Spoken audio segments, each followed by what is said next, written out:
Hey guys, welcome back to today's video. Today is Thursday, July 16th, 2020, and today we're going to be taking a look at the 2020 election data that just got released on Real Clear Politics. This is going to give us a general idea of where the current polls are standing in a number of competitive races, not only on the presidential level or in the national popular vote, but also some Senate races that we do need to take a close look at. So I actually haven't made a very close look at some of this recent data that has been released from the start of July. So when we take a look at it, I'm pretty much just going to be discussing it very briefly, considering that there's a lot of data that I do need to jump into. I haven't made one of these videos in quite some time now. In 2018, I used to make these pretty routinely because I didn't need to go super in depth because there were no, one-on-one races on the nationwide level. There was no candidate against Donald Trump, nor was Donald Trump on the ballot in the midterm elections. So when we got a big influx of Senate polls or governor polls, that was something to discuss.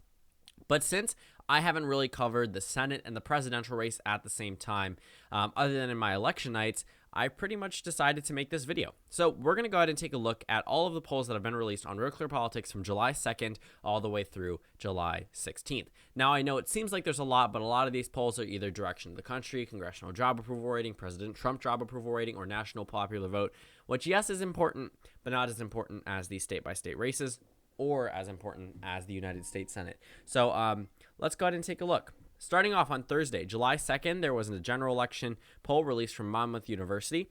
Biden is up 12% over Donald Trump. This is a very good rated pollster from FiveThirtyEight. That's a pretty large number. And in fact, Joe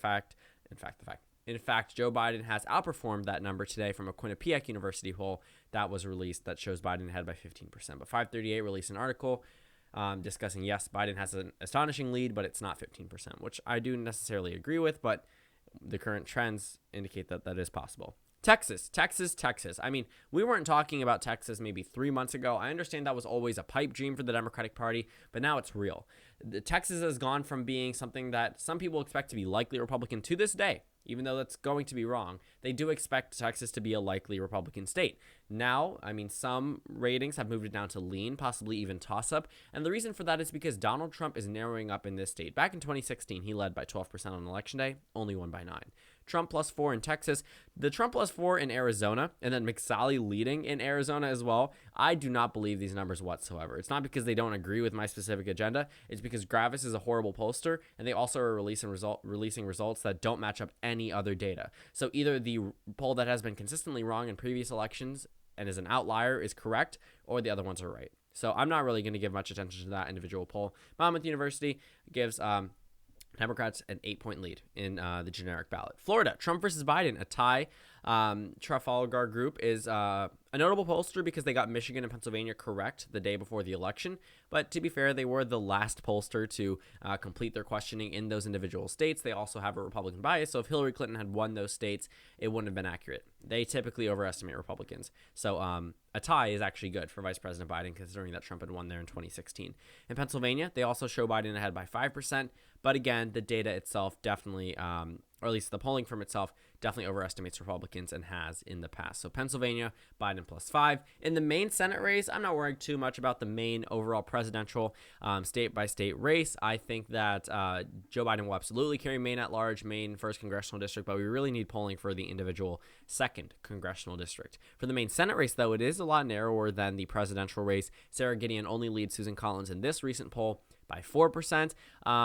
By the time we hit Election Day, if Trump is able to narrow up the election, Collins could win. But as it stands today, I think that Gideon would win alongside Joe Biden. So 2 general election polls, The Hill/Harris X, Economist YouGov, Biden plus 4, Biden plus 9, respectively. President Trump job approval rating, don't need to worry about much about that. Any of this doesn't really matter. Looking at Thursday, we actually have a new poll from Alaska. I know I made a video about it. It was actually publicly funded through donations, but then Public Policy Polling said that they would do it themselves. But they released some data from Alaska that had Trump only ahead by 3% in that state. Again, this poll skews to the left, but I will say that even if it was skewing to the left, Trump plus 3 in that state, I think it would skew way further to the left if Trump ends up winning by the same margin he won in 2016. He won by 14%. And it does make sense that it could narrow up, but I'm not seeing a 3% margin whatsoever. Could be likely, Probably will be likely, won't be lean, won't be tilt. North Carolina Senate, Tom Tillis is actually losing to Cal Cunningham. It seems that Cunningham runs around the same margin as Joe Biden or outperforms him, which I think is just fascinating. The fact that Biden is leading in North Carolina is also bad news for Donald Trump, but this isn't the only poll that's showing that. In Alaska's at-large congressional district, Elias Galvin, I believe that's how you pronounce it. If I'm wrong, please correct me in the comments. Running against, I believe, Don Young. He's 87 years old, so he's the oldest member of the GOP. He's in the House of Representatives right now. She leads him by 2%, but a lot of undecided voters that will likely split for the Republican Party. And in the Senate race, pretty much nobody knows who the candidates are. Dan Sullivan is pretty unknown by the people of Alaska, and Al Gross definitely is unknown. Around 50% of voters don't even know or have enough of an opinion to rate him favorably or unfavorably. So that race definitely will get a little bit more attention as we get closer to the election, considering that it's an actual competitive race, at least for the GOP.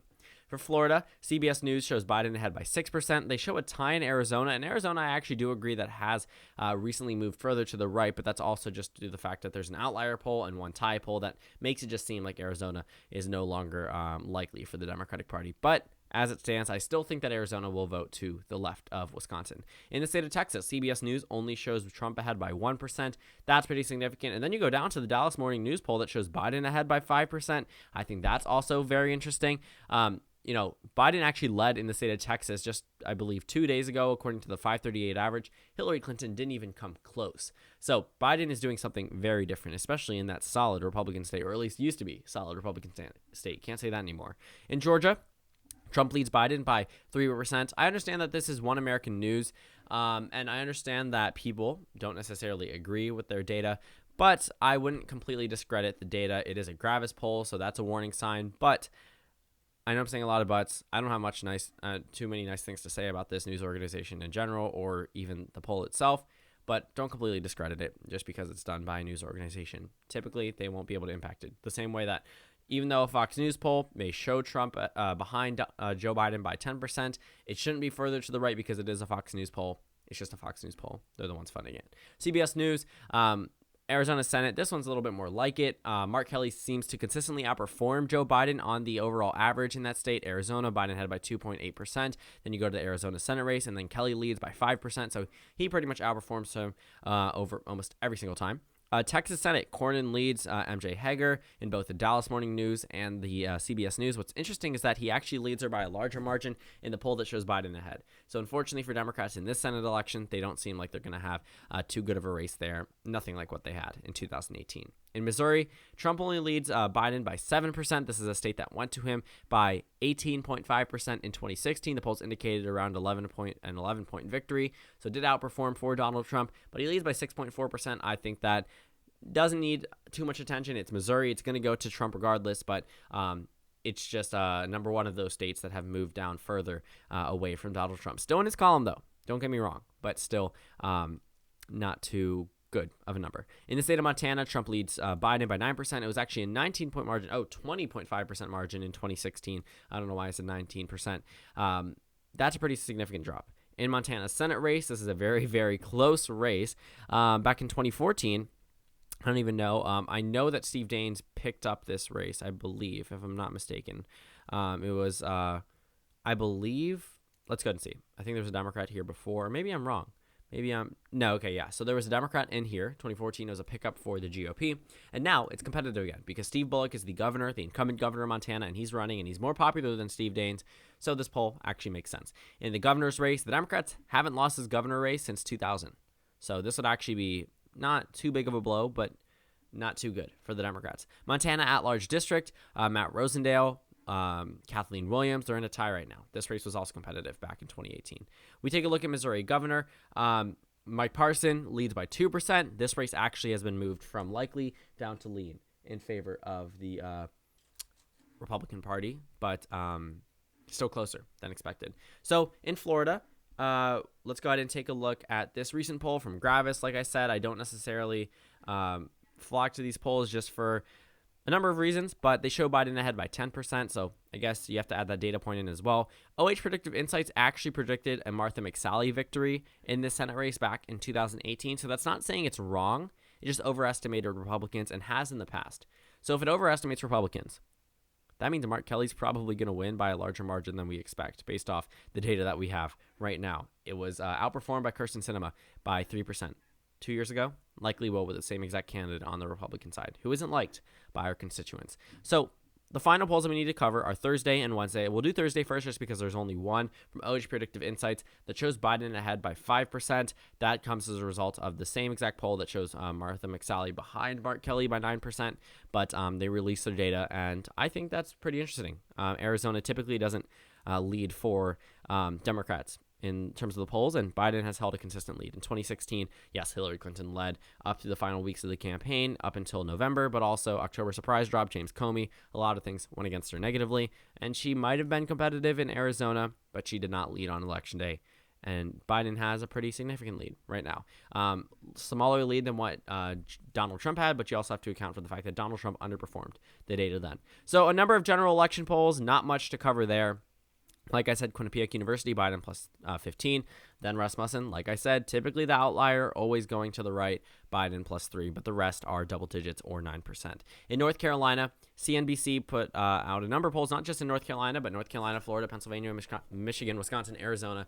I tried to rush that, and I did not succeed. But in North Carolina, Biden leads by 1, in Florida by 7, in Pennsylvania by 8, Michigan by 6, Wisconsin by 6, Arizona by 6. So all good points for Joe Biden, even though these typically will overestimate the Democratic Party. That, in that sense, I mean, it's still likely characterizations for all of those races except for North Carolina. In Texas, this poll shows Trump ahead by 2%. I think that matches up with a lot of the data, but I think we really need a number of polls to go in there and ask for truly undecided, meaning not giving them the option with, yes, obviously give them the option, but then another question if they had to ultimately choose, because we know that a lot of these Texas independent voters will probably still end up breaking for the Republican Party as they had in the past. But Joe Biden seems to be outperforming amongst the groups that Beto O'Rourke did well in. So if he outperforms Beto O'Rourke, it is a winnable state for Joe Biden. Absolutely. In Pennsylvania, Monmouth gave Biden a 13-point lead.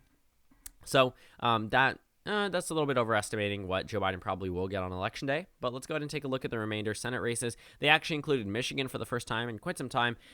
Gary Peters does around the same as Joe Biden in this state. He leads by 8.7%. I think Biden does a little bit better on the, not Biden does a little bit better. I think he does a little bit better than Biden, but it's only by around 1%. So 7.7 compared to 8.7 looks like it's going to be a double whammy for the Democratic Party here.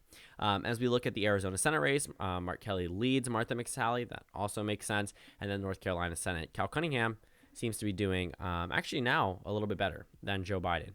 Runs ahead of him, but I didn't think by that large of a margin. Actually, it's only around 2%. So that's pretty much it in terms of the rundown of all of the July polls that we've seen. Some of these hold a lot more interesting information than others, but they generally give us a good idea of where the Senate races are, the House races are, and the presidential race. So thank you guys so much for watching this video. Make sure to comment down suggestions below. Please consider subscribing on the left if you haven't already, and check out the Instagram and Twitter. We are so close to 50,000 subscribers. I'm so excited. I'll announce what I'm doing for that once I actually reach that milestone, so you guys can go ahead and get an idea of what I'm going to be doing. Please check out the videos on your screen and then a playlist for my 2020 election nights. Again, thank you guys so much, and I will see you all tomorrow.